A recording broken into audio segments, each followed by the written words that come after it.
各位好啊！我哋今日嚟開箱呢個 B171嘅超黃 Tulip Blue Booster Set，咁就係呢個超黃嘅改造式啦。咁今次入面有3隻陀螺嘅，咁首先就係主角嘅暴風神龍 CM1A， 跟住就係撒旦 Alpha Dash 鐵嘅 H Dash 嘅 1D， 跟住就係5壁嘅惡龍啊11鐵 WV 極啊，係啦，咁今次呢個就係紅龍堡啦、杜拉湖嘅機體啦，咁喺極速解説下啦。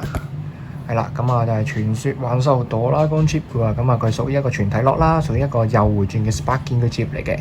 係啦，咁跟住就係新規部件嘅暴風 ring 啦，咁佢前後有大小有4枚嘅彈弓印啦，可以擊飛對手住咧。佢呢個彈弓印咧仲可以伸展到最大啊，而且可以固定啊，咁叫做一個覺醒嘅模式啦，咁屬於一個右回轉嘅攻擊型 ring 嚟嘅。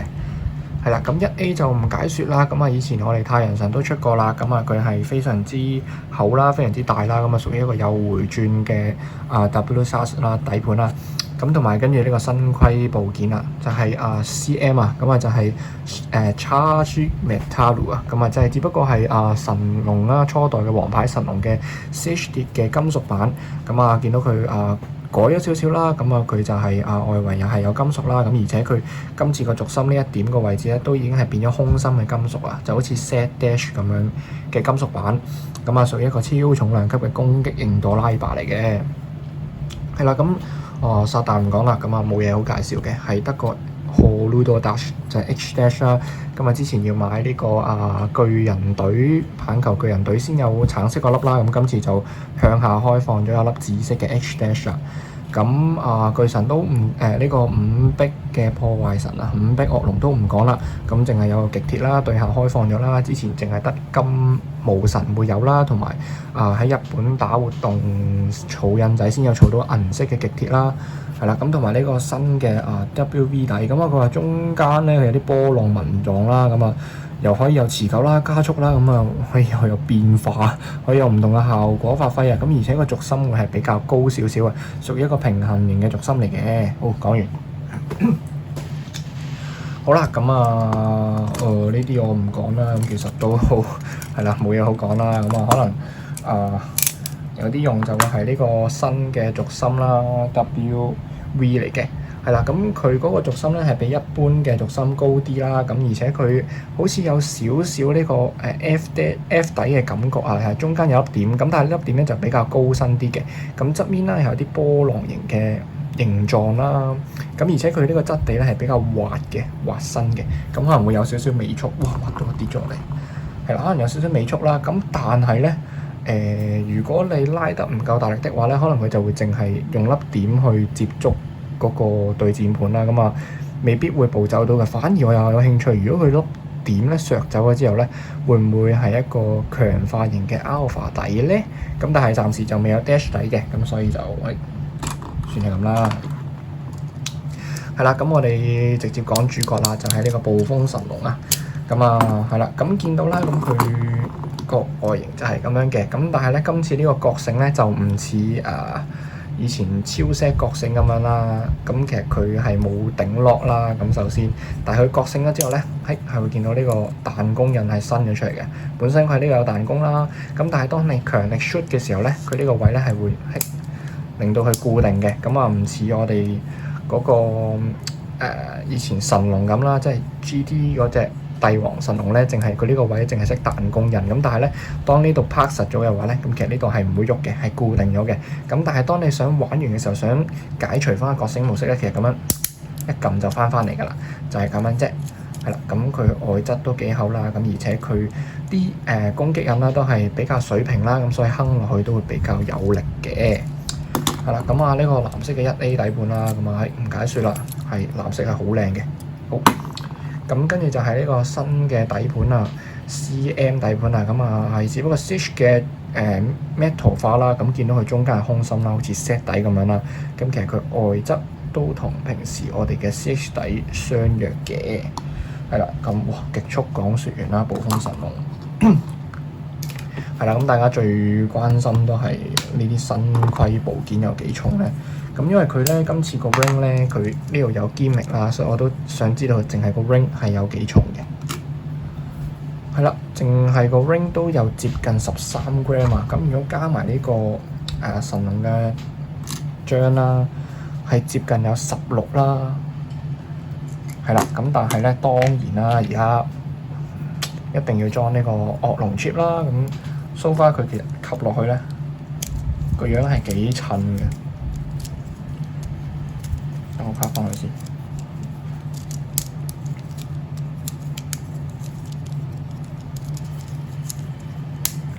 係啦 ，so far 其實佢係幾襯嘅個樣。係啦，如果你拍咗呢個惡龍嘅 chip 咧，係有17g 㗎，我覺得佢嘅重量已經可以同聖槍去匹敵啊！係啦，咁啊，當我換翻普通嘅 chip 先啦，換翻普通嘅神龍 chip。咁啊，原隻嘅暴風神龍啦，係有幾重咧？咁1A 係有45.7啦，幾健康。咁啊，新底盤 CM 軸心，哇，16.2啊！好，咁啊，將所有部件就組合埋一齊。暴風神龍係啦 ，CM1A， 哇黐線啊，有78g啊，差唔多。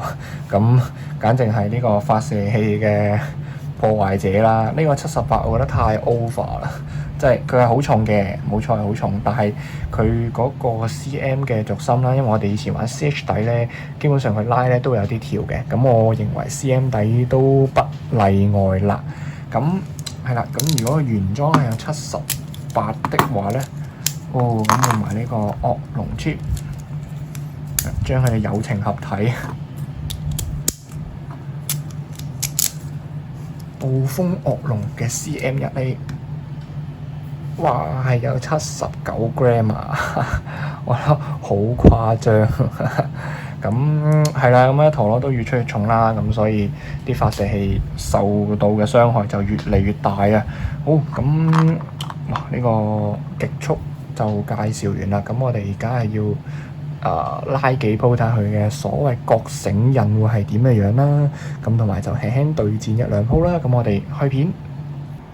好啦，咁大家見到對戰盤上面啦，有我哋嘅主角暴風神龍咁同埋新嘅軸心嘅，咁我想試下拉一拉個軸心單獨咁樣俾大家睇下佢嘅移動嘅動態會係點樣啦，咁跟住就再攞神龍對戰一下嘅。好。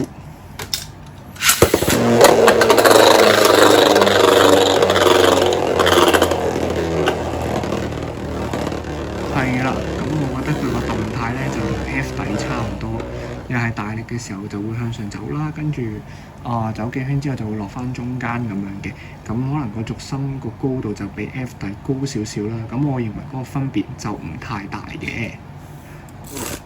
好，咁跟住就係我哋嘅主角神龍啦，咁神龍佢就會有覺醒模式啦，咁只要大家拉嘅力度去到適當嘅程度嘅時候咧，佢就會伸出呢個彈弓印出嚟嘅。係啦，咁情況係點咧？就俾大家睇下啦。係啦，咁見到佢伸咗把紅色嘅覺醒印出嚟。咁但係因為用緊 CM 底啦，咁所以佢金屬底咧都會有少少跳嘅。咁頭幾下會係咁樣咯。好，咁當你呢個覺醒模式收翻嚟嘅時候，如果你要解除的話咧，就咁樣搞掂。好，咁攞重量級嘅聖槍，再加埋惡龍 chip 同佢試下對戰先。好，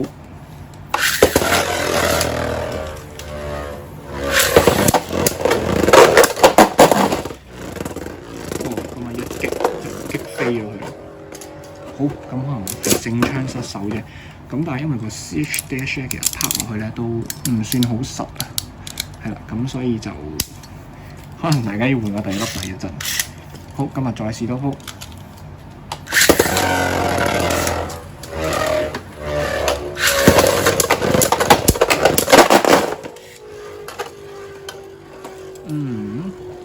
今次就神龍被擊飛啦。咁好，等我試下今次用一個覺醒模式嘅狀態，就落去同聖槍對戰多次啦。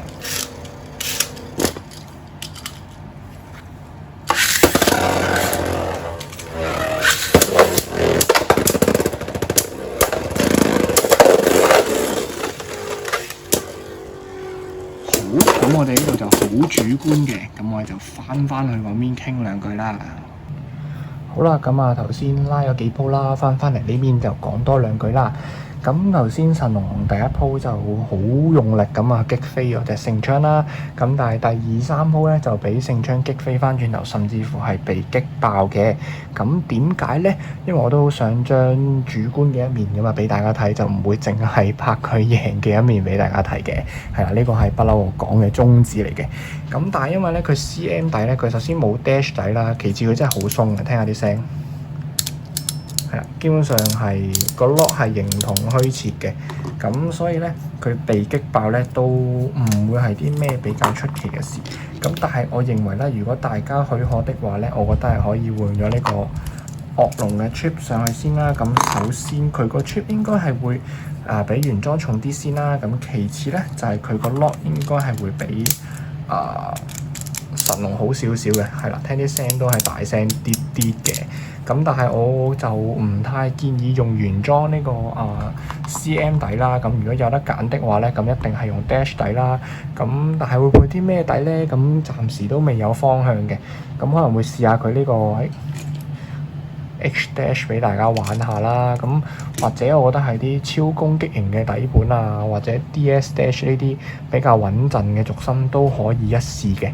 係啦，咁呢個簡單單嘅超王改造 set 就開箱完啦。咁係啦，臨尾都講幾句啦，因為我個channel 就新開啦，呢度叫做，因為之前嗰個版權問題就被 delete 咗，咁我諗好多人都冇乜留意㗎啦。咁唔緊要嘅，咁如果大家喜歡的話，就喺度傾下偈，咁啊 follow 下小弟啦。咁啊，因為暫時個人數都未達標咧，就唔能夠喺YouTube 用手機開直播玩陀螺㗎啦。咁如果大家有需要即係想睇的話咧，可以喺翻我下面個 Facebook嘅 page 嗰度咁啊 like 翻，咁我哋有時間都會開翻呢個直播同大家玩嘅。咁呢度可能就暫時淨係俾小弟打機玩下直播下，咁啊同埋呢度開箱用嘅，或者如果我諗到啲咩配置咁啊分享俾大家玩下啦。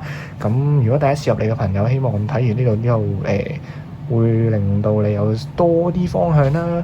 係啦，咁呢個簡單開箱就完結啦。咁下次會係呢個好似係9月中會有一隻平衡型嘅陀螺，但係暫時會係邊一隻咧就未知之數嘅。咁我就靜待官方嘅information 啦。咁就係咁啦。咁係多謝大家支持啦。咁簡單嘅開箱完結。